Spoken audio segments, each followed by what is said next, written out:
இலக்கியா வீட்டுல உன் கையில கட்டி விட்டு இருந்த கயிறை காணோம், எங்க?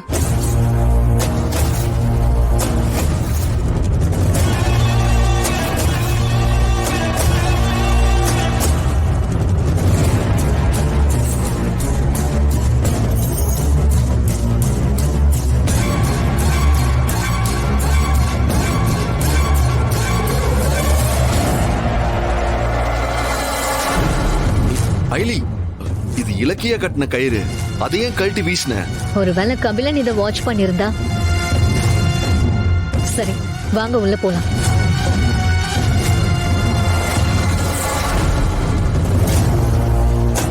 அது ஐலி கைக்கு எடுப்பா இல்ல, அதான் கழட்டி போட சொல்லிட்டேன்.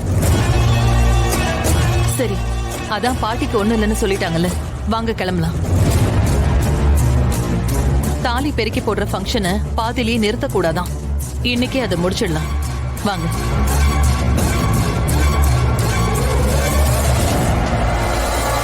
நீங்க எல்லாரும் கொஞ்சம் வெளியேறுங்களே, நான் எலிக்கிட்ட கொஞ்சம் தனியா பேசணும்.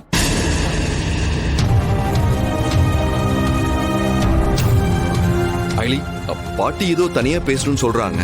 நீ பேசிட்டு வா, நான் வெளியே வெயிட் பண்றேன். சிவா, நான் உங்ககிட்ட தான் பேசினேன், இங்கே இரு. தேவனி கொஞ்ச நேரம் வெளியேறு. சரி, பேசிட்டு கொஞ்சம் சீக்கிரமா வாங்க. நீ வா கபிலா.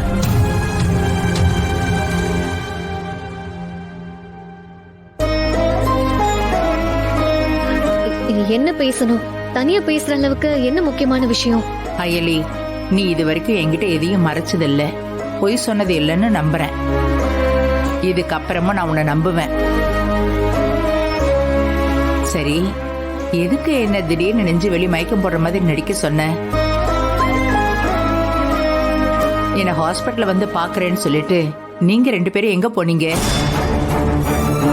பதில் சொல்ல விருப்பம் இல்லையா, இல்ல பதிலே இல்லையா? என்ன பத்து நீ இப்படி எல்லாம் பேசுற? அப்போ நீ என்ன சந்தேகப்படுறியா? ராமன் சீதையை தீக்குளிக்க சொன்னதே அவனுக்கு சந்தேகம் வந்ததுனால இல்ல, அடுத்தவங்களுக்கு சந்தேகம் வரக்கூடாதுங்கிறதுக்காக தான். நீங்க 2 பேரும் எந்த தப்பும் பண்ண மாட்டீங்கன்னு நான் நம்புறேன். ஆனா எதையோ மறைக்கிறீங்கிறது உண்மைதானே? ஐலி, நீ அர்ச்சனாவோட ரத்தம். கண்டிப்பா எல்லாத்துக்கும் உங்ககிட்ட ஒரு காரணம் இருக்கும்.